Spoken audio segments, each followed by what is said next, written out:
Hi, I'm David Bonsack, Product Manager for Rheology at TA Instruments, and I'd like to welcome you and thank you for joining us for today's webinar. If you get disconnected at any time, please use the instructions you received to log back in. You can access various content by clicking the Documents widget at the bottom right-hand corner of the screen. This includes speaker bios and supporting file downloads. If you need help at any time, please click the question mark widget. Please ask any questions you may have at any time during the presentation by submitting them through the Q&A window. We will answer as many of these as possible at the end of the webinar. Our presenters today are Professors Timothy Long and Christopher Williams from Virginia Tech. Professor Long is the director of the Long Research Group, specializing in macromolecule innovation and underscored by more than $45 million in research funding during his 18 years at the university. Along with his teaching and research activities at Virginia Tech, Professor Long maintains an especially robust partnership with industry, consulting and collaborating with companies such as BASF, Elevance, IBM, 3M, and many more. The latest addition to his extensive list of honors was selection as Fellow of the American Association for the Advancement of Science.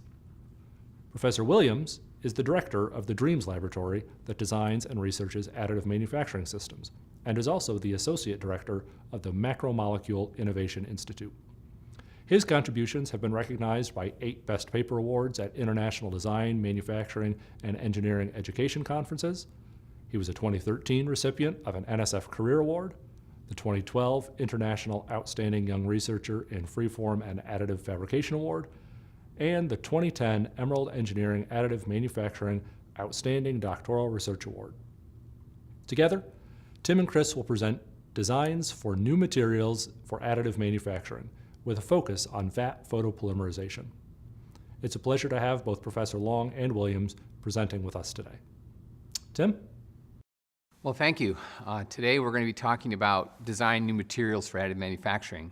And in particular, we're going to focus on the platform of vat photopolymerization, which is going to present a very unique set of material requirements and how we match those with printer requirements. My name is Tim Long. I'm a professor in the Department of Chemistry at Virginia Tech. I'm also the director of our Macromolecules Innovation Institute, and my colleague today, Chris Williams, who's the associate director of our Macromolecules Innovation Institute, as well as a professor in mechanical engineering, is going to be joining me in this webinar. This comes from Virginia Tech. Virginia Tech is located down in Southwest Virginia, and the mascot of Virginia Tech is called a Hokie. So I thought I'd just start out by describing what a Hokie is. Well, it's our mascot. It's who we are as a university, but in reality, a Hokie is the people that that make up the university, and Chris and I are 2 of those Hokies. So I'm in the Department of Chemistry. I have a research group of about 20 researchers dealing with advanced material design and their physical characterization. And Chris in the Department of Mechanical Engineering, I think, has an equally large research group, and he focuses on developing next generation printers and the materials that will fit into those printers. And you can see here 2 websites to direct you towards our groups and some more information about our research groups. So first, where is Virginia Tech? Where is this lecture coming from? This is coming from Southwest Virginia in Blacksburg, Virginia, located down in the hills near the Blue Ridge Mountains, and not too far from Washington, D.C.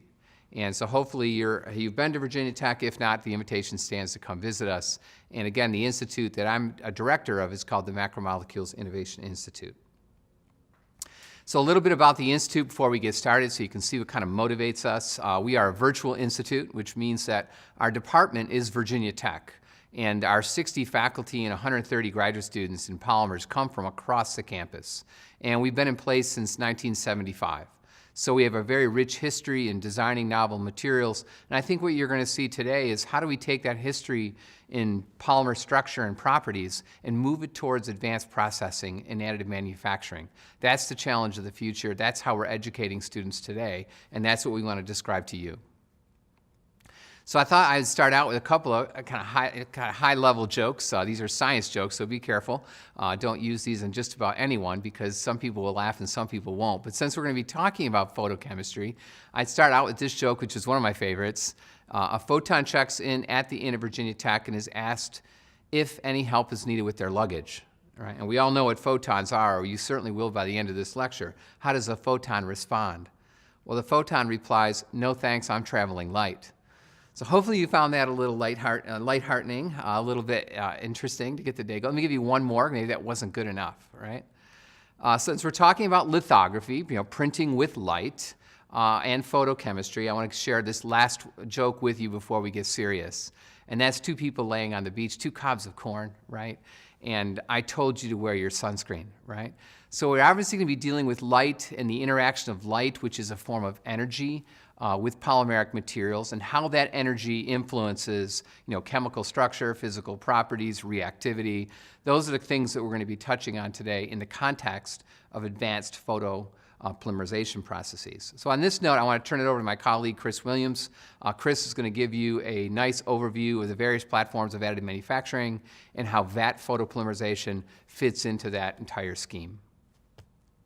Terrific, thanks Tim. So let's get started here. So 3D printing, or what I refer to as additive manufacturing, has really taken the world by storm. It's gotten a lot of excitement and perhaps a little bit of hype. A lot of people are asking the question, could this new advanced manufacturing technology that's been around since 1983, could it actually change the world, the way that we distribute, produce, consume products?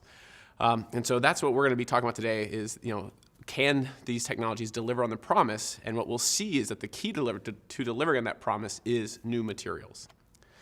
And one of the things that is so exciting about the technology is to compare traditional manufacturing to additive, right? Machining or injection molding, where the product is fixed. Additive manufacturing allows us to control both material location and material composition on a voxel by voxel basis. So a voxel is a three-dimensional pixel. This allows us as engineers to design completely new products that could never be imagined before, because now we're free from the constraints of injection molding and machining. We can create new geometries. But for my friends, the chemists, it allows them to completely conceive of new materials and together with the printers, be able to position them discreetly to create functionally graded materials and completely new performances. So it's really important that we work together to really deliver on that promise. So the picture I just showed is one of the more conventional types of printers, the one that most people are familiar with, what we call extrusion, where it's almost like a robotic hot glue gun process. But there are actually 7 classifications of additive manufacturing technologies. And the one that we'll be focused on today is primarily what we refer to as vat photopolymerization. It was actually originally commercialized as the word stereolithography. We'll also look at a little bit at material jetting. Those are the 2 processes that exist that use photopolymers as their core material. And that's really what we'll be talking about, is how to design and characterize and understand these photopolymers for these printing processes. So as I mentioned, what we'll be doing on our webinar today is we'll be talking about the process first. That's my job, is to explain to you the process, a little bit about the materials that exist today, and some of the physics. And then I'm going to transition to Tim, and he's going to actually walk you through our collaboration, how we are designing new materials and how we're using analytical instruments to help us guide that discovery. And we'll actually focus on 2 very specific discoveries, really to serve as case studies, to show how we're using these instruments, how we're walking through our process to lead our materials discovery. So let's get started on the photopolymerization processes, some applications, and talk a little bit about today's materials. So as I mentioned, in 1983, 3D Systems first commercialized stereolithography, what we now refer to more generally as vat photopolymerization. And in that process, you're using a UV laser to actually selectively scan a vat of photopolymer resin. So you're using 2 mirrors, an X mirror and a Y mirror, and together in concert, they actually scan both the contour and the infill of a single layer, a single cross-sectional layer of a 3D part. Once that first layer is printed by the UV energy irradiates the photopolymer resin, it cures it, turns it solid. Anywhere the laser did not touch, we still have liquid resin. After that layer is printed, the elevator dips down in the Z-axis into the resin, The resin is then recoated, usually with a recoating blade to sort of level the meniscus, and then the next layer is scanned. So again, we scan the next layer. Though that irradiation then fuses those two layers together, and then we continue the process starting from the bottom layer all the way, layer by layer, to the top. And when the part is finished, that elevator raises, and all the liquid resin that has not been photocured seeps away, and your finished part is complete. And again, as I mentioned, this is the first commercialized additive manufacturing process, and it's been used quite a bit, obviously to make prototypes, but also to make end-use products. And the most outstanding example I can think of is the use by Align Technologies. Their Invisalign braces, their orthodontic product, has been around for probably 20 years, and they are mass producing customized orthodontic trays for every single customer. So you see that picture in the top left, that's a picture of a single print where there's about 200 completely unique orthodontic trays for every customer to help them align their teeth. Now the printed product actually is not safe to put in your mouth, so what they then do is they thermoform over top a FDA-approved polymer thermoplastic system to enable that sort of clear and safe to use orthodontic material. We're also seeing applications of this technology, again, that you can sort of see right there, that UV laser selectively scanning the outline, in this case, of a hearing aid. So again, a single print, we can print hundreds of individually customized hearing aid shells so that we now, and that's the technology now sort of commercialized as, the invisible hearing aid, something that's perfectly matched to the inner contour of your inner ear. Again, that's what's the beauty of additive manufacturing. This enables this mass customization, and it's all done, in this case, through photochemistry. And we're also seeing the use of this technology as in sacrificial patterns for investment casting, what is commercialized as quick cast, right? Take a model, print it out of photopolymer resin, coat it in a ceramic slurry, melt away the photopolymer pattern, fill that resulting ceramic shell with metal to get your metal part. Still used quite a bit.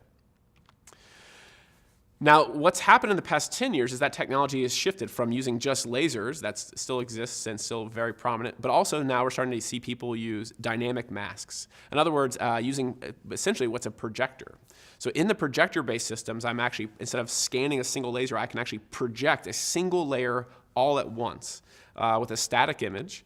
And basically, it's all controlled through your sort of overhead projector you might find in your classroom or in your conference room, right? Whereas essentially I'm giving it maybe a PowerPoint slide, and every white pixel is a signal to the mirrors on that dynamic mask to shine UV light. All black pixels are just no UV's processed, so that's just still the uncured resin. So here's an animation showing you how a part might grow in this process, right? I would just show it literally a bitmap picture. Every white pixel becomes UV irradiation to then cure the resin, resulting in a solid part. And we work on that layer by layer. And then animation is sort of showing you how that projection would change to create the part.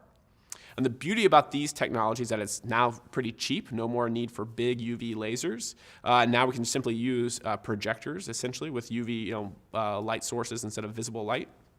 And it also means our printing speed is much faster. Instead of having to scan a single image, we can simply just project an entire piece of the layer at once. So here's a creation from my lab, a scanning projection system. So you can sort of see the lens in that video. That's the optic train that's projecting the light and focusing it. And actually, in this case, we're projecting entire swaths of the layer and then moving it also dynamically to really provide both a very high resolution. We can hit about a 300 micron single pixel of light to create a feature, and at the same time be able to print big portions of a layer at once. And on the right, that video is just us printing a dog bone, a tensile test specimen. You can sort of see how that works. And there's that Z-axis moving down for the recoating mechanism. This is a home-built system, but hopefully you get the idea. So we just showed you what we call top-down projection, where we're projecting light onto the surface of the resin and then dipping the elevator down.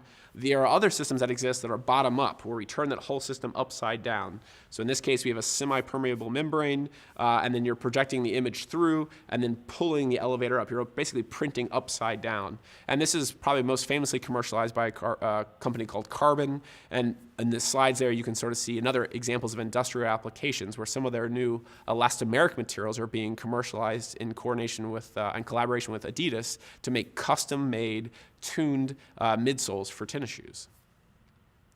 So same idea. It's all photochemistry, all about selectively irradiating resin with UV energy to turn that resin solid on a pixel by pixel or voxel by voxel choice.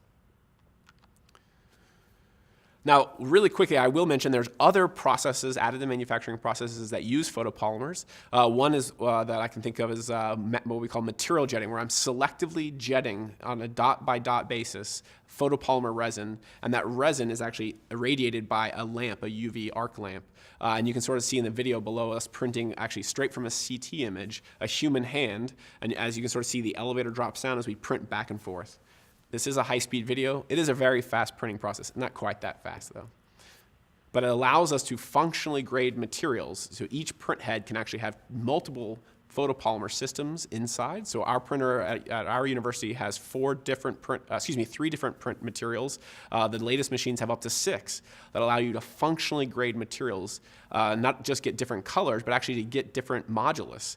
On a voxel by voxel basis, and that entire material system are photopolymers. So there's a really big need there to establish new photopolymers that can be selectively jetted, so the rheology matters quite a bit, but also show dynamic mechanical properties to allow new design.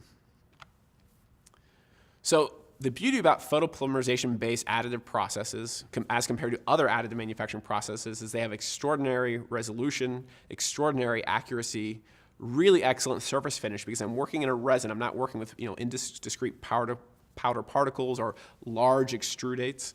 And it's also, they're generally scalable. I can project big areas of light, or I can use a single jet head to deposit lots of material at once. And again, as I mentioned and showed, it allows you to create completely new systems of materials where you can selectively place one material to a completely different material. So these are great processes, and they've been established for quite some time. However, today, their application is sort of limited by the material selection. In fact, I'd say that's its big Achilles heel. Working in photochemistry sort of might limit the sort of range of materials you can work with. And so that's actually the focus of our research, is how, and others, is how to broaden that range of materials for these processes.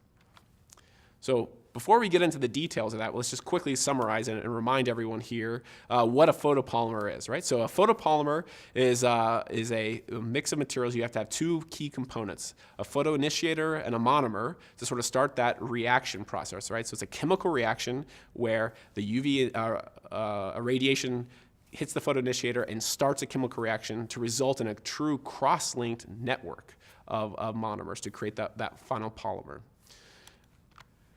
And commercially, we see because we're working in photopolymers, we work mainly in these 3 moieties of acrylates, epoxies, and vinyl ethers. Commercially, we see a lot of acrylates and epoxies. And actually, when the first technology came out, it was really focused primarily on acrylates. Again, we have an acrylic monomer and a free radical photoinitiator. And that's because the speed was great. But those acrylates had poor material properties and also had lots of residual stress during the curing process, which caused some warping. On the other hand, if you look towards epoxies, they've got much better mechanical properties. However, they're very viscous, which means it's very slow to recoat layer by layer, and they can be slow. Their curing kinetics are a bit slower.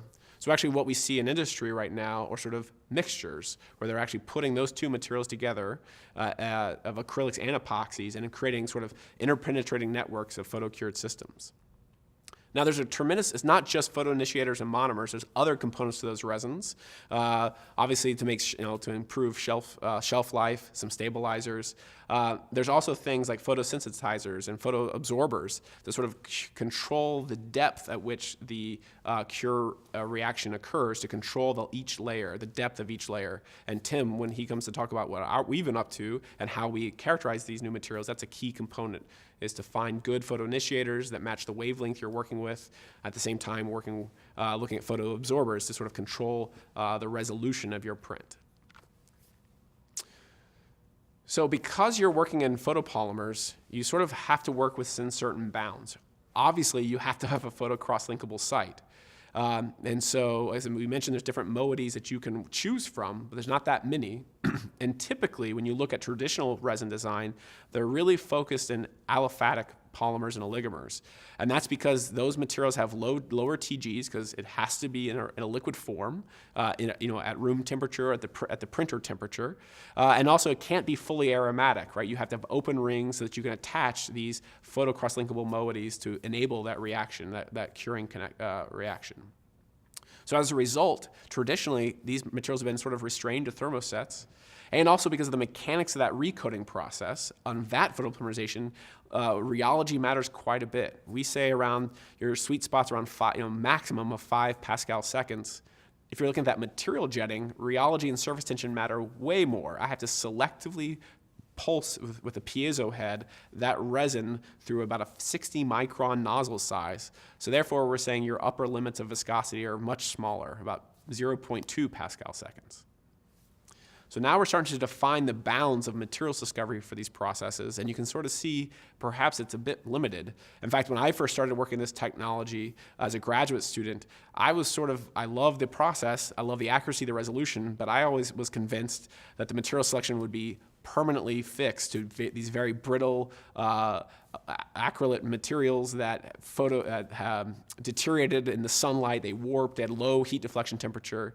And lately, we've been seeing some great work in industry and other researchers, and obviously the work here at Virginia Tech where I'm proving myself wrong, which is always fun. That's the beauty of being in academics.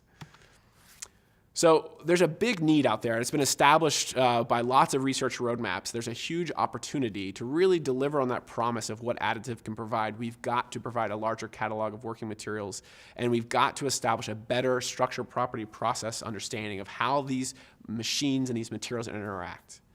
And that means it's time to talk to the chemists. These technologies originated in sort of a mechanical engineering domain, and it's good to make friends with the chemistry community because there's a tremendous amount of opportunity for discovery here about how to tailor rheology so that the materials match the machines, understanding the interactions at the interfaces and within the polymer network, and really understanding how these layers come together, how they talk to each other in the printing process.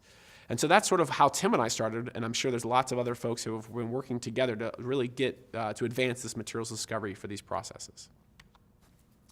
So now that we understand the process, we're going to shift to sort of looking at the materials discovery. How are we going to push the envelope here? How are we going to answer this call for the need for new materials? And before I hand it off to Tim to sort of talk about how we have been proceeding with that at Virginia Tech, I wanted to make sure we all understand some basic physics about the process. So don't be afraid by the equation. Essentially, what this is all about here is that we're working with a UV irradiation. It's going to hit the resin surface, and it's going to penetrate. But the depth at which it penetrates is driven by the resin properties, its absorptivity. In this case, we call it a parameter called the DP, the depth of penetration. And the key point here is there's a certain critical exposure, some amount of intensity over time that has to be delivered to that resin to convert it from a liquid into a gel. So when we, as engineers, try to understand, set the process knobs, right? Figure out what should the machine settings, how much energy should I give on a layer-by-layer basis, what should the shape of that image that I project or draw, what should that be so that I make sure all the layers are stitched together. It's really driven by what we call the Jacobs equation, what's shown here, where the cure depth, the depth of how much solid I get, is driven by material properties. And those material properties are characterized, again, by the materials, the resin's depth of penetration, its absorptivity, and its critical exposure, how much energy is required to turn that material selectively from a liquid to a solid. So when I first started working, as an assistant professor in a mechanical engineering department, that's the equation that sort of drove everything that we did. And the only thing that we knew at the time to sort of create new materials, is to get a new material off the shelf, is to sort of characterize that resin. And so we have a method. The only method that we had at the time was what was called the working curve. I would essentially print single layers at different exposures, get different thicknesses of layers, measure the cure depth mechanically, with a set of calipers, measure each layer, and then plot that on a similar log plot. And from that, relating back to the previous equation, I could determine experimentally the depth of penetration of the resin and the critical exposure. And that was sort of the limit of my materials characterization skills and our knowledge, our understanding of photochemistry and printing. Well, that's not good enough to really enable true materials discovery. And so that's what we've been doing here at Virginia Tech. What I've been very fortunate to work with Tim is to sort of look at how analytical chemistry tools can be used to accelerate and make that discovery more precise. So we call that process molecules to manufacturing. In other words, not just making a machine and then getting a material off the shelf. The whole idea of molecules to manufacturing is about concurrent design of the material, the machine, and the shape we're trying to print. So to enable true discovery, to enable true progress, we have to all talk together at the same time.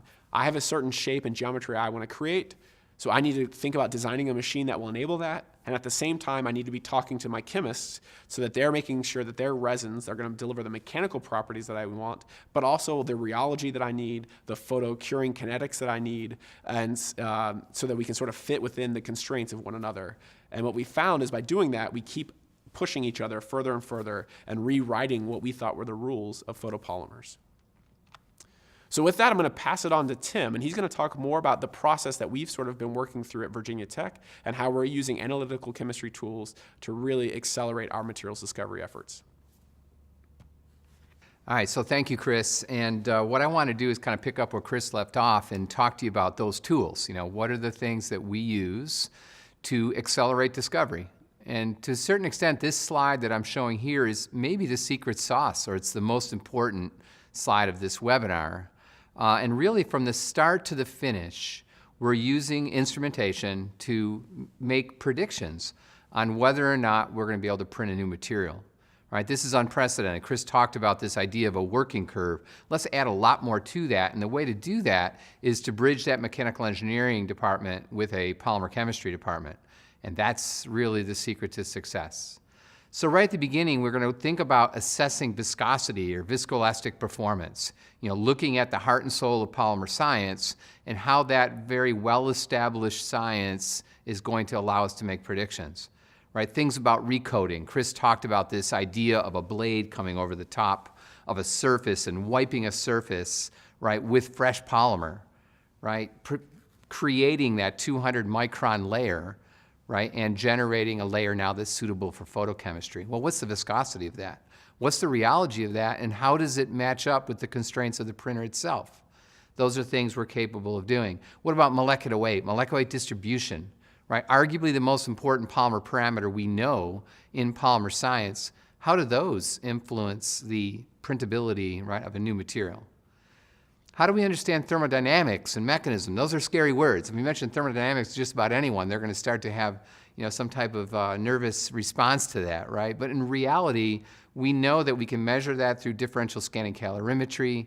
We know we can use DSC to make predictions about photoinitiator selection in combination with UV visible spectroscopy. We can use rheology to look at changes in the storage modulus or the loss modulus determined by shear, and then make predictions about the modulus we need during the recoating process, right? That's a very important kind of measure for Chris. What about the reaction kinetics? Chris talks about flashing light over the top of the surface. Do we flash it for 1 second, or do we flash it for 2 seconds? Or what is the optimum rate or kinetics, right, of the photopolymerization process? Basically, we need to answer the critical question, is the modulus or the plateau modulus of the resin upon curing suitable for the printing process? Right? We're going to be generating that modulus at every layer before we recoat over the top. What does the modulus need to be in order for us to get, you know, a good printing operation? The next step in the secret sauce is, how about the extent of cure or the network structure itself? Chris talked about historically many of these polymers are cured networks. How do we determine the physical properties of a cured network? Challenging. They're insoluble, right? But mechanical property measurements, looking at plateau moduli or doing extractions to look at soluble species is really the first step in that assessment. Then we need to consider, do we need a post-curing process? Do we need to do something after the fact? We might print a structure in its green strength, right? Maybe a green part. But do we need to do something more, right, to the chemistry to make sure we have a thermodynamically stable structure? And finally, what's the performance of a printed object? You know, many times Chris and I will say, hey, we're not printing for the sake of printing. We're printing for the sake of performance. Like, what are we printing? What's the resolution? What's the geometry? And how do we use tools like DMA, tensile analysis, thermal conductivity, electron microscopy? How do we use all those analytical tools in concert to assess whether or not that part is going to function in some unprecedented way? So this slide is really all we need to cover to a great extent, right? I mean, the rest of what I want to show you in the remainder of this webinar are examples, 2 examples of how we use the tools of TA instruments to successfully accelerate discovery, right? That's the next step. So I thought I'd start out by the little credibility check. This is the credibility that I think that often comes with professors is, what are you publishing? These are 2 very recent publications from Chris and I. These are our research groups not only using vat photopolymerization, but pointing to technology. You know, where are we headed? Is it in soft tissue engineering scaffolds? You know, printing a well-designed, geometrically designed structure that a human cell, right, can be happy on, right? Or maybe on the bottom, how do we use supramolecular functionality, hydrogen bonding, ionic bonding, in biomolecular, biomacromolecular systems to come up with new applications? These 2 reviews, I would direct you to these. These are great reviews to get you thinking about some advanced applications in the health sciences and the biomedical field. All right. So let me start out with 2 examples. In this transition slide, I'm going to point you to 2 extremes. Right? The first one is a siloxane, and it's an elastomer. It's a cross-linked, elastomeric material. Siloxanes are very, very interesting and important because they have arguably the lowest glass transition temperature we know. Right? They're going to have TGs close to minus 123. So that immediately tells us, analytically, we're using liquid nitrogen, right, to access those low temperatures in all the instrumentation we're going to talk about. And then I want to go to the other extreme. Chris and I just recently published a manuscript describing the printing of maybe the highest glass transition temperature polymer we know, Kapton. So here in these 2 examples, we chose them specifically because we want to show you the absolute extremes in polymer performance. And if we can do these 2 at the bookends, we should be able to do the polymers that fall in between, right? So that's really why we chose these 2. All right, so Chris talked about a relationship between a mechanical engineer and a chemist. This is absolutely critical for anyone moving forward, or critical for people developing new analytical tools of the future, right? And this particular example is in 2014. It's the first example we know of printing an ionic liquid. This is printing an ionic liquid because the ionic liquid is not volatile. So right off the bat, we have to recognize that mechanical engineers don't necessarily have a hood. Hoods, ventilation hoods. And I often joke with Chris and say, look, chemists, we kind of pride ourselves in the number of ventilation hoods that we have, but in reality, mechanical engineers have what we call shop vacs, right? These are not very sophisticated hoods. So coming up and changing that, I can say now that Chris has laboratories with hoods in it, right? So things have changed dramatically since 2014 in terms of how Chris and I communicate. But this ionic liquid, we print it using a photo initiator you've seen commercially available to the right of that arrow. We're shining light down on this surface. We're printing structures there highlighted in C&E News in 2014 that are small, exceptional resolution. They kind of look like steeples on a church, right? But these parts are smaller than a penny. And many of the things that we're interested in are exceptionally small parts with very fine resolution, approaching on the order of 20 to 50 microns. Thanks to Chris, we're able to do this. Okay. Looking at electron microscopy of a part is key. We want to assess the resolution of that part. How well is that part constructed? How well does it match the kind of theoretical part design or the projected design, the predictability of the system?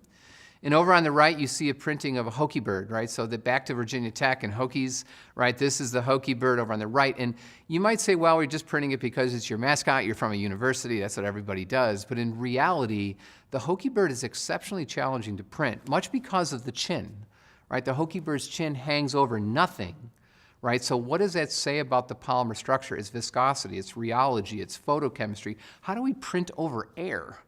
Right? So that's something that we're going to be talking more about, and it's certainly a key issue that we continually try to look at. In this case, we're going to be printing with the addition of a photoabsorber. Chris mentioned, hey, it's just not the polymer chemistry. We also have to tune that photochemistry using a photoabsorber, and I'll come back to that molecular structure of Tinuvin, which is a well-defined and well-established photoinitiator in the literature. Okay. So I thought I'd show something really cool. This is just to get us thinking and awake, maybe halfway through the webinar. This is a virtual reality theater kind of depiction of a printed scaffold, which is the size of that penny, that coin. This scaffold sits on the coin, but in virtual reality, what Chris and Ben Knapp and others at Virginia Tech and our Institute for Creativity and Arts and Technology, they're able to place structures in virtual reality. And virtual reality allows you to basically stick your head into the structure and look around at the morphology. You might say, well, is that all that important? Is it just a game? Is it just some cutesy thing that universities do? Absolutely not. I mean, this immediately gives us a really good opportunity to look at the structure, at the size of the structure, the perfectness of the structure in terms of how we print it, and use that color mapping to give us an idea of how well we're doing some printing. All right. Let's get into a little bit of chemistry. So if you're not a chemist, hold on to your seat. Right, I'm going to show you a lot of chemical structure, but I'm not going to go into great depth because I think really we want to show you the power of what we're doing. So on this particular slide, we use classic, kind of functionalization chemistry. You take an amine and react it with an acyl chloride. And we're taking that siloxane molecule on the upper right? That's that low TG liquid-like polymer, very hydrophobic, very low surface energy, doesn't absorb light, exceptionally thermally stable, used in a lot of biomedical applications as well as adhesive applications. We take those terminal amine groups, we react it with that acyl chloride. You see that over to the left of that arrow, that structure of chlorine. We do it under standard reaction conditions, and now you place the photoactive group only at the chain ends. Now, this is important and different from other people in the literature, right? This is not a random placement of the photocurable group. We're selectively placing it only at the chain end, which means that we can control the distance between the crosslink points. So we're going to come back to this idea of crosslink density, right, in just a little bit. You see three kind of names down there in the bottom in green and blue and orange and red. Those are the same polymer of pi-dimethylsiloxane. They have different molecular weights between the crosslinks, but they're all the acrylamide or the AA designation you see at the end of the name. That's the photoactive group. And again, that number 3.2 or 5.5 or 11.7 or 30.6, right? Those are all the distances between those photoactive groups. So the bigger the number, the bigger the distance, right? It's that simple. Okay.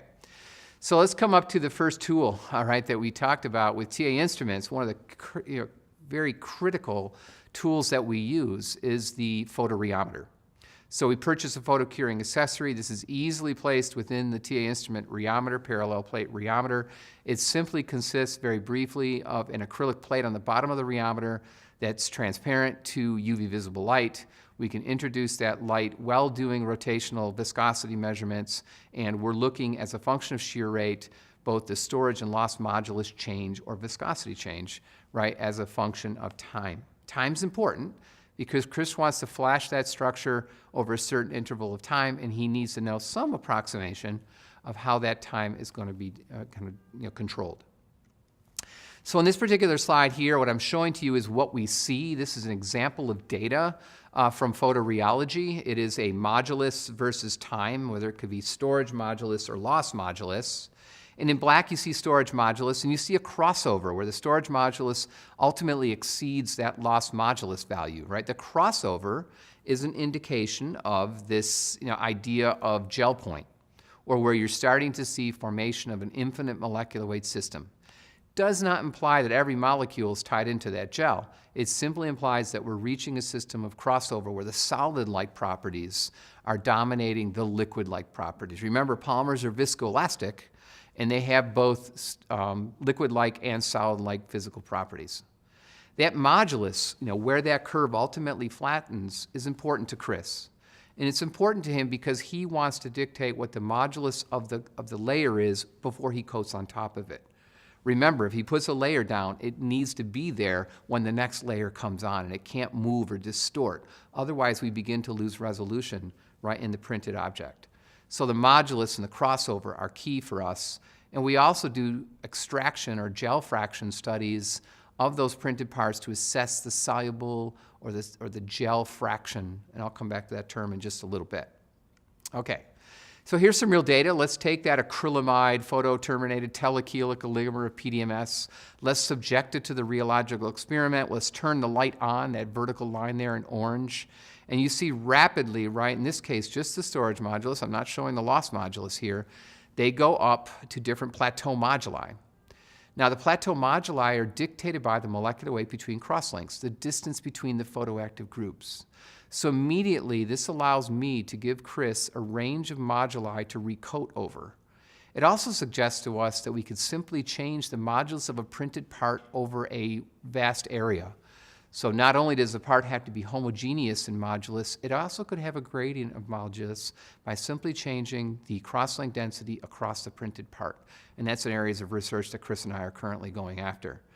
You see that the red triangles, the orange squares, the blue triangles, ultimately the green circles, all progress in a predictable way, which means that we can control the crosslink density and the modulus, right, of that part as a function of molecular weight.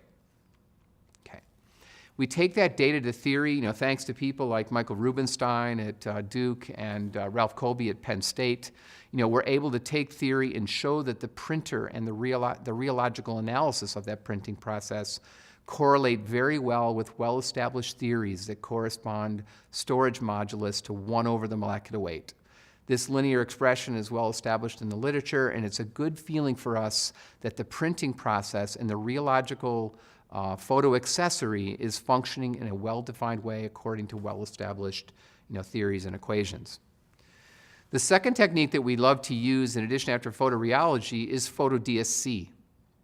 Actually, the challenge, I think, for all analytical science is how do we hyphenate a light source with just about everything we do, right? That would be something for us to be thinking about in the future, and I'm sure TA is doing that, right? So this is a second example of instrumentation from TA. This involves the photo-DSC. Right, and what we're doing in this case is simply introducing light you see through the top using those fiber optic delivery system, a variety of different UV irradiation. We do that over a wide variety of temperature, although Chris is typically printing somewhere from room temperature, maybe as high as 80 degrees C or somewhere in that range. He can talk more about that. But that light source is delivered very nicely to a standard T0 pan used in the DSC.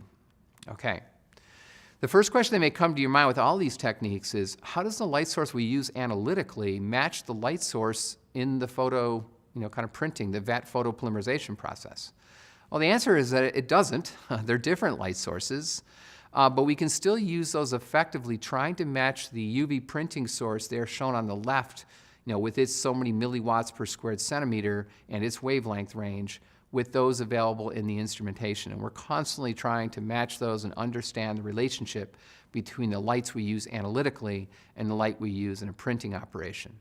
But I don't think we should get too upset about that. Again, these techniques are guiding us. They're telling us what to do. They're not necessarily in situ techniques, and nor are they designed really to be exact replicas of each other. They're really used to accelerate our discovery, and the photo-DSC is exquisite at that.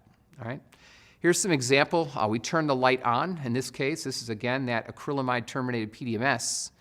Right, we turn that light on, and the first thing you're looking for is some kind of exotherm. Remember, when you add across a double bond, you're releasing about 20 kcals of kcals of energy per mole of double bond. Right, so that is easily observed. We can look at that versus time. We can see in this case on the order of 1 second, we're completing the reaction. The exotherm is completed. It's done. Right, it's ready to go to the next layer. So these print times can be quite fast, and we see that in the DSC. When we change the molecular weight from the green polymer to the blue to the orange to the red, getting higher molecular weight, as you'd expect, the area under the curve is going down, right? There's less heat being released as a function of time, and it's systematically progressing as we get the molecular weight lower and lower. But still, we're able to give Chris a good sense of confidence that he can print these materials on the order of seconds.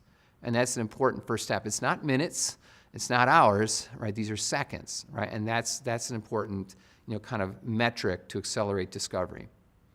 Let's switch to polymer for a second. Let's look at polypropylene oxide, PPG, polypropylene glycol.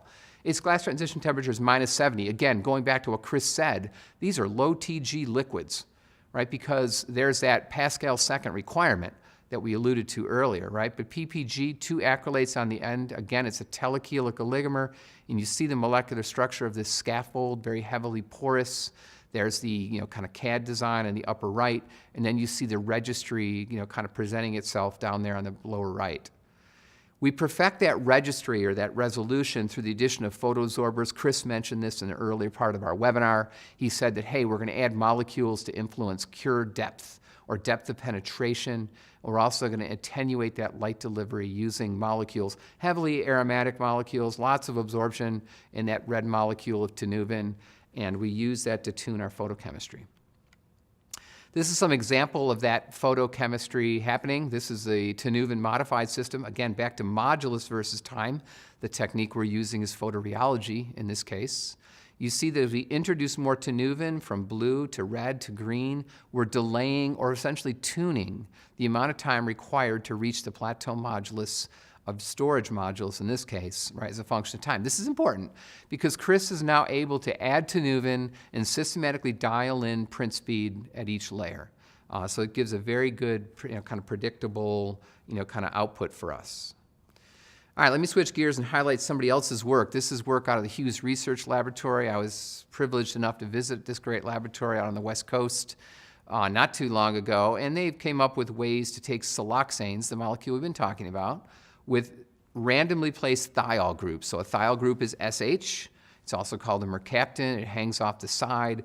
I introduced that with a siloxane polymer with vinyl groups, those double bonds, those carbon-carbon double bonds. And when I place those together in the presence of a photoinitiator, I'm going to get what's called the thiol-ene reaction or the thiol-ene click reaction.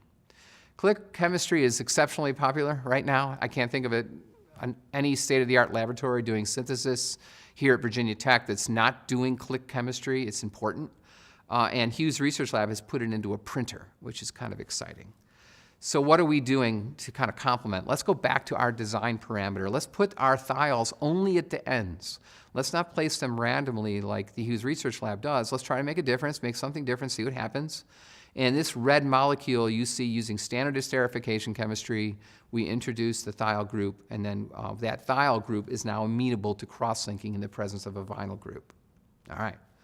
So on this slide here, I show you a vinyl-terminated siloxane commercially available. We take that telochelic or thiol-terminated PDMS, we put them together, we look at viscosity versus time. Back to rheology, right? It's our first experiment, complex viscosity. The first thing that you notice is that there's a temporal control. What does that mean, that word temporal? It means time. We can turn the light on and off, and we can make the chemistry go on and off as we wish in the printer. So in reality, although we've talked mostly about shining light, doing a complete reaction, then shining light again on another layer, we can turn the light on and off and get to different extents of reaction in the printer. Now, it's important for us to note that this reaction is a step growth reaction. We're actually making a soluble product at the end of the day. Historically, as Chris mentioned, vat photopolymerization, photochemistry, has been limited to soluble species, or cross-linked species at the end of the day. In reality, we can also do polymerizations that are linear thermoplastics as opposed to thermosets. Okay. So here's an example of modulus versus time. Back to rheology. Turn the UV light on, and you can see that we can control the plateau modulus, which means the modulus before recoat, and we control that by the ratio of the thiol groups to the acrylamide groups. And we can approach basically a fully acrylated system there in black. And as we take that value of red to blue to green to orange, we're moving closer and closer to that 1-to-1 value or farther away from only acrylamide, and we're controlling the plateau modulus in a predictable way. Okay. Let's see if we can go forward. So we've also done this work, go back to that acrylamide. We can combine acrylamides with these thiols. Again, this is much different from the Hughes Research Lab, but we're using material chemistry, well-defined molecular parameters, well-defined architectures to try to understand how a printer works. We're not throwing molecules into Chris's printers just arbitrarily or without any thought. We're designing the molecules according to the constraints that Chris has presented to us, and then we're challenging him to develop new printers, right, based on this particular approach. So when you combine a thiol and an acrylamide, you can get both cross-linking and extension because the acrylamide is now susceptible to polymerization on its own. Okay, so you see that kind of pictorially with the red kind of half moons and the blue half moons. They're going to react together. Well, let's start out and just talk about the acrylamide itself. Again, we've already talked about this a little bit together. We know that the plateau modulus goes down from rheology as a function of molecular weight. The network is getting kind of bigger and more distance, right, between those different crosslink points. And we can also control the crossover, right? And that crossover, again, relates to the ability to form a gel, okay? So we do this system, we can see that we can control viscosity quite well. When we photocure it, we get a plateau modulus that's very similar to high molecular weight. Well, what's the message here? What's so important? What's important is that the modulus we get is the modulus of a high molecular weight PDMS. But we can't print a high molecular weight PDMS because the viscosity is too high. So what we're doing in the reaction is we're making high molecular weight as we crosslink it. So we're getting chain extension, distance between crosslink points, and then we're also getting crosslinking. If we try to just start out with a high molecular weight between crosslink points, the viscosity is too high to print. So what we need to do is come up with a strategy synthetically that fits into that printer, and using the rheology experiment is the absolutely key way to go, right, to accelerate that discovery. Okay, so just very quickly, Chris's group has printed a variety of test specimens.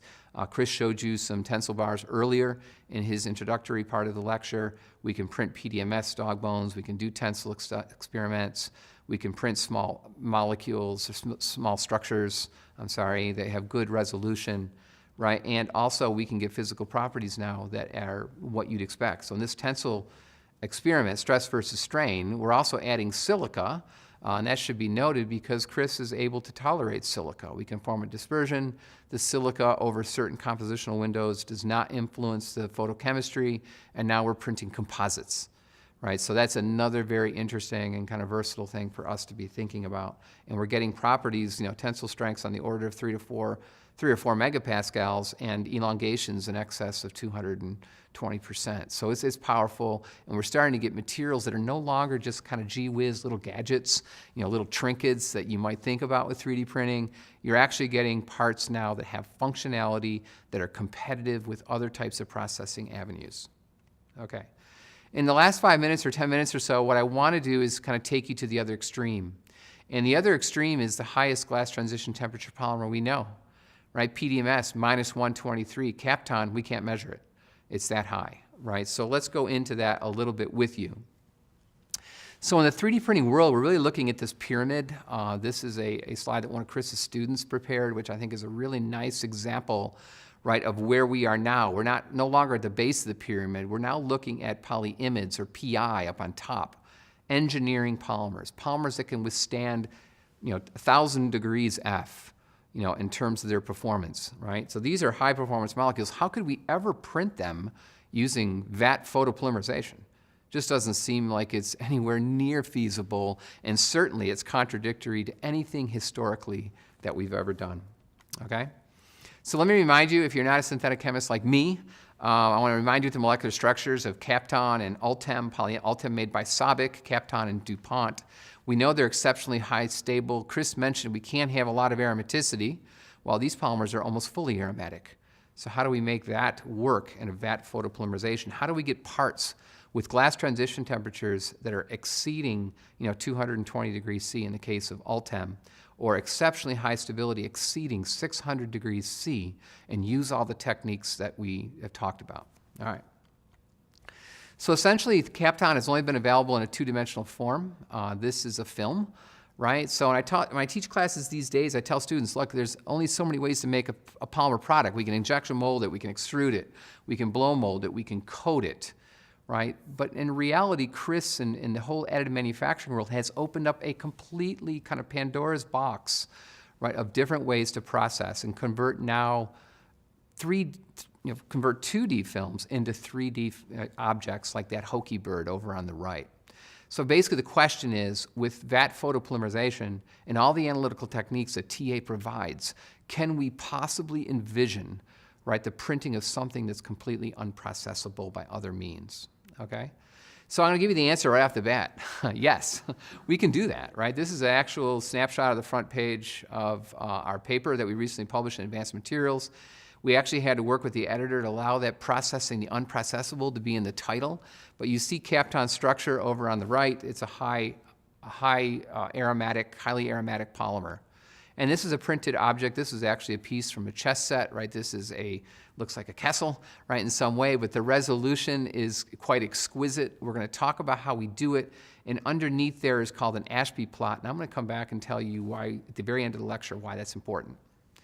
So let's do a little bit of chemistry, quickly go through it with you. We take dianhydrides and hydroxyacrylates. We can follow this by in situ infrared spectroscopy. We make photo-curable polymers, very simply high-yielding reactions, commercially viable processes. And Maruti Hegda, who's now currently at UNC Chapel Hill, was a fantastic postdoc co-advised by Chris and myself. So we take those photocurable molecules, we react them with oxydianiline. This is the workhorse diamine, right, used in Kapton. And now what you're making on the bottom is called PAID. Chris and I always joke about whether or not we're being paid to make PAID, but PAID, they had it's kind of an amic acid diester, so we call it PAID, is a powder. It has a molecular weight by GPC. And now that polymer powder can be dissolved very easily and printed. All right, so let's do that.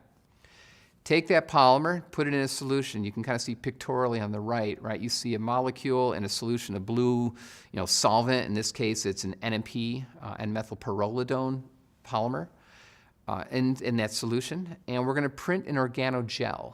Now, this is a big departure, right? Before, we've always printed just objects. Well, we're not going to do that. We're going to print a gel, much like Jell-O in your refrigerator at your home. But then we're going to take that Jell-O and convert it to an object. So we're going to print what we call an organogel. You can imagine there's lots of rheology, there's differential scanning calorimetry, there's all kinds of analytical experiments to back this up, and we had to do to accelerate it. Without those techniques, we would not have gone as quickly in terms of discovering this. So we do that, we lift the gel out of the vat, we do the photochemistry, we generate organogels now that look like these as we depict in this particular kind of slide. You see that kind of chess piece in the center, you see some fine resolution structure, matrix structure over on the left, okay? We take that gel and now we convert it to a polyimide. And we take that by simply putting the gel in what we call a three-dimensional convection oven. We're drying that three-dimensional part in 3D.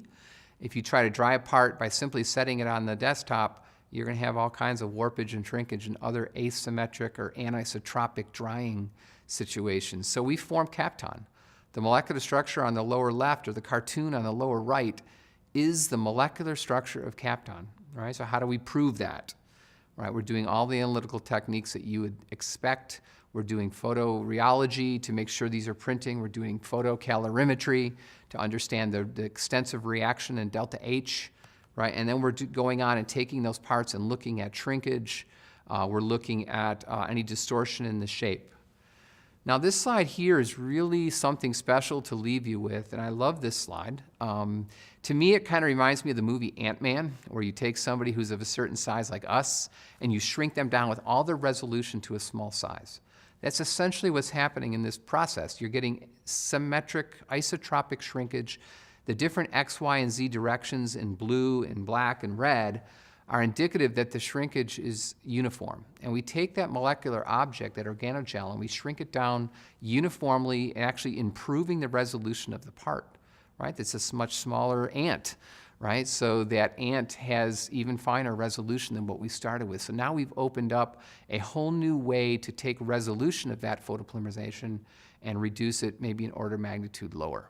So it's a pretty exciting advance. Again, the analytical tools are key for us. Just to finish you off, there are other techniques besides photo-DSC and photorheology and thermogravimetric analysis. We do electron microscopy on all parts to ascertain that they're uniform and there's no voids, there's no layers, everything's working well. And then we measure tensile properties, and lo and behold show that these printed parts are exactly the same properties of the two-dimensional film that places like NASA have been using for decades, but we've never had a three-dimensional polyimide.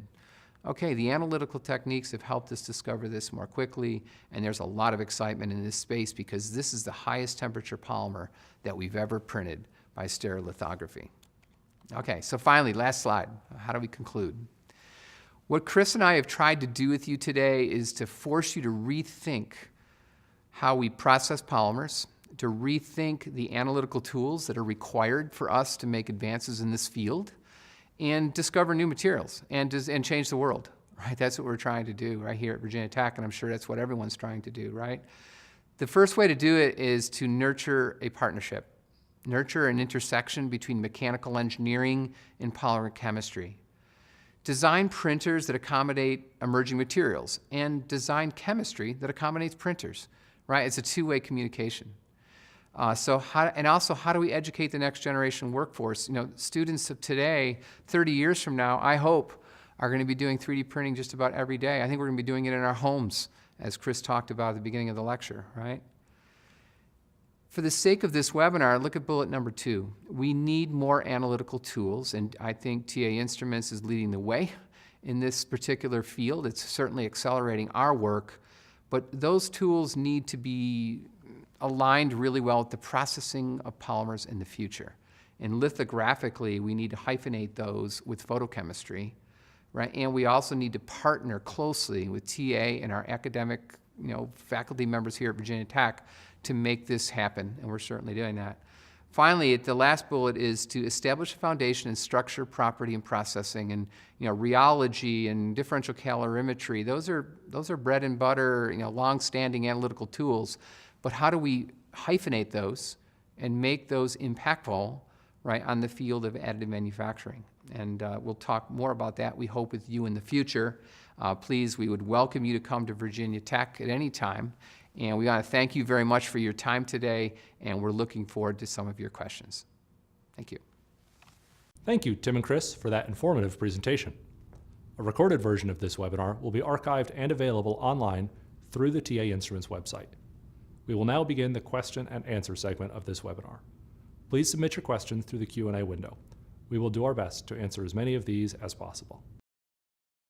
All right, we have a few questions that have come in already, and we see more coming through, so we'll start with the first question. So the first question is, can you give any examples of optically transparent materials that have been prepared through vat manufacturing? Sure, that's a great question. There's a few products out there that you can look up made by traditional resin manufacturers, like DSM Somos has a thing called like Watershed. They have another product called Water Clear. That's about as transparent as they get. In additive, we have a challenge with any kind of layered interface that can perhaps cause some challenge of being absolutely, truly transparent. But there's some products out there. We've also seen some cases of jetting materials, jetting applications with UV curing that have also become being able to be used to make lenses. And those are some companies out there that you can find with a quick Google. That's a great idea. There's lots of people out there interested in making optical lenses for at micro scale. But Chris, isn't it true, like any of the amorphous polymers that people are working on and we're working on, by nature they're going to be clear, right? Any of the acrylics, or there's no order, as long as there's no semi-crystallinity or you don't have a filler present, an amorphous architecture is going to give you an optically clear film, right? Yeah, but you have to worry about the layers that can create interfaces. If it's a curved surface, for example, you have to sort of find ways to handle that. So, but okay. Yeah, so it's just artifact of the process, not the material. That's a good point. Okay, perfect. Now, can you address some of the challenges that are present in developing medicines by photopolymerization and 3D printing? And specifically, is it possible to load drugs with a monomer and then 3D print that? Well, I'll start out, and Chris, you can chime in. The main complication is always, what's the stability of the pharmaceutical or the therapeutic? Is it chemically going to change its structure in some way, which, obviously, from an FDA standpoint, that would need to be proven. And secondly, how does that molecule, if there's any aromaticity in it, how does it attenuate the delivery or absorption of light so it might influence the speed at which you print? So, that's the main concern from a chemistry standpoint. Chris, what do you think about SLA? That toxicity of the photo-crosslinkable groups. Be very careful there in your selection. Yeah, for sure. The photo initiators themselves, they're going to be, they reside in there at the end of the day, even though they have a certain half-life and we try to consume them all. I think, FDA and other agencies are going to want to make sure there's no, even trace amounts of initiators. So it really it's a great question. It kind of points to, are there initiator-free photopolymerization processes, and certainly that is a possibility. There's lots of great literature looking at, kind of photoinitiator-free, chemical processes that would function in the SLA environment. And the only other thing I can think of is the being able to break those bonds. With a photocured network, so you have to have something that can dissolve somehow. That can be challenging to do. Something that we're working on, but can be challenging. And Chris, isn't it true too? A lot of the jetting technology has been shown, right? There's actually an FDA-approved jetting process for pharmaceuticals now, right? That's correct. That's a different process, the binder jetting process, where we're jetting a soluble binder into a powder. And a photo curing standpoint, that's not yet been proven for sure because of these challenges. Yeah. Yep. Okay, great. There have been a few questions around, say, the potential for 3D printing composites, and whether that be synthesizing composites in which you're kind of growing carbon nanotubes in situ, or those composites where you might incorporate powders or something like that through the polymerization process. Can you comment on the ability to do, I guess, kind of heterogeneous materials through these processes? Sure. So maybe I'll scope it specifically in the world of photo curing processes, not because there's a lot of like melt extrusion where people are mixing blends and then extruding them like you would in injection molding, but now it's through a printing nozzle. In the world of photo curing, there's been some work in making suspensions and photo curing those. In the world of the bottom line, and from the process physics standpoint, is you have to choose a material that won't interfere with the light too much. In other words, it can't refract the light such that it would prevent curing from taking place. So what we tend to do is look at materials that have a common or similar index of refraction with the photo resin itself. So as long as those are in the same ballpark, then you can get enough energy to get that sort of get over that critical exposure. So we have seen some work in carbon nanotube, composites. We've even seen some really cool work from the Army Research Lab where they're actually doing external fields to actually selectively align those the nanotubes in the resin. But the majority of the work actually is in the world of ceramics, where people are putting alumina, zirconia, things with the index for refraction that match the resin, and then making ceramic suspensions. And then after that, you can actually pyrolyze away the photo resin and then sinter the ceramic. So people are actually making hard materials using this technique. Okay, perfect. And now there's a question about reversibility, and I know this is sort of contrary to what a lot of the motivation is, but is it possible to reverse the photopolymerization process to revert that material from the solid back into the liquid state? Wow, that question just pointed to one of our most recent NSF proposals. The answer to that is absolutely yes. It just requires a little bit of chemistry. So you can make photocurable acrylics that may have a acetal or an active linkage somewhere in the chain, and then so we can print an object and subject it to an external stimulus. Maybe it's pH, maybe it's an enzyme. Chris and I have been working a lot on that lately. So you just need to engineer a cleavable site or a reactive site within the structure, but that is certainly possible to do. The other thing I always like to talk about too is that you can program in layers of active sites. So I think that's one of the beauties of additive as well, is that it doesn't have to be a homogeneous part. You could essentially, back to Chris's voxel idea, you could actually voxelate some type of release mechanism in the architecture that might control dissolution rates, degradation rates. So it requires a little bit of creativity, and maybe that kind of question's on the fringe of what everyone's proposing right now, but it's certainly possible to do that. Okay, great. Can you talk about some of the, I guess, the knobs or the variables that you have to deal with? And specifically, the question is around how you could control the plateau modulus. Is that by controlling UV intensity, catalyst concentration? How would you kind of tailor those materials and properties? Yeah, I mean, that's a really good question because we think that's an important metric. And, the approach that we've taken is this idea of a telechelic oligomer. So we, unlike a lot of the other literature where they put randomly placed, photoactive sites, we're selectively placing the photoactive sites that pre-program a distance between crosslink points, and that distance dictates the modulus that we can achieve. So it's that's the approach that Chris and I have taken. You know, we really look at well-defined architectures with well-defined kind of distances between cross-links. We've also looked, you know, very recently too, we talked about is, you know, doing polymerization while cross-linking. So in SLA, we're always thinking that you're making a thermoset, right? But in reality, you can also do some linear polymerization while you're cross-linking. So it allows us to get more tunable cross-link density. So I really think it's cross-link density, you know, that influences that modulus. And that cross-link density could be a temporary cross-link that we ultimately get rid of, like in the case of Kapton, or it could be a permanent cross-link that we might keep in the case of an elastomer. So that's how we've been doing that. Chris, is it possible to use any machine parameters to yeah, so in theory, we could just selectively deliver enough, you know, energy to sort of get a partial cure, or not to do a full extent of cure.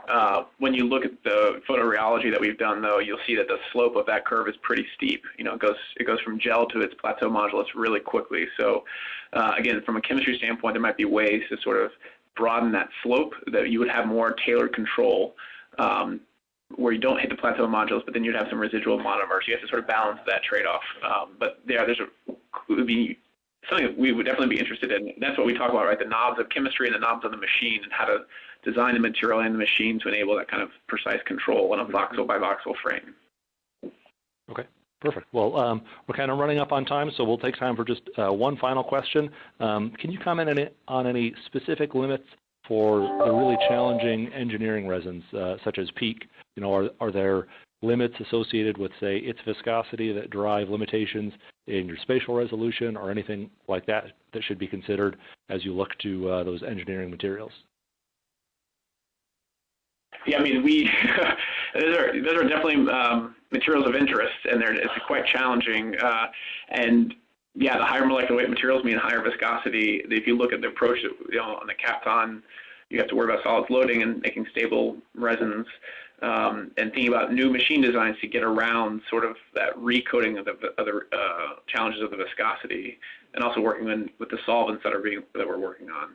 I mean, right now, PEEK is not something that you could just photo cure right now. Obviously, you have to have some sort of modification. So to maybe make it a little too brief, but it's the bottom line is it requires a lot of advances in the chemistry side, making it photocurable, and then just like with the polyimide work, then finding machine modifications to handle the challenges there.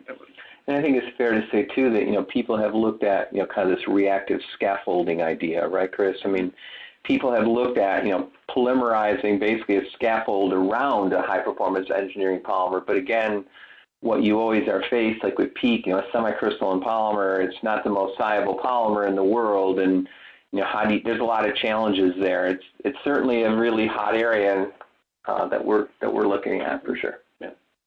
Okay, great. Well, that concludes our program for today. I'd like to take the opportunity to thank Tim and Chris once again, and thank all of our attendees for spending some of your time with us today. This program, like all TA webinars, will be archived, and it will be available from the TA Instruments website. So I encourage everyone to go there to look for other programs of interest, and also certainly stay tuned for other future webinars from TA Instruments. And once again, thank you very much.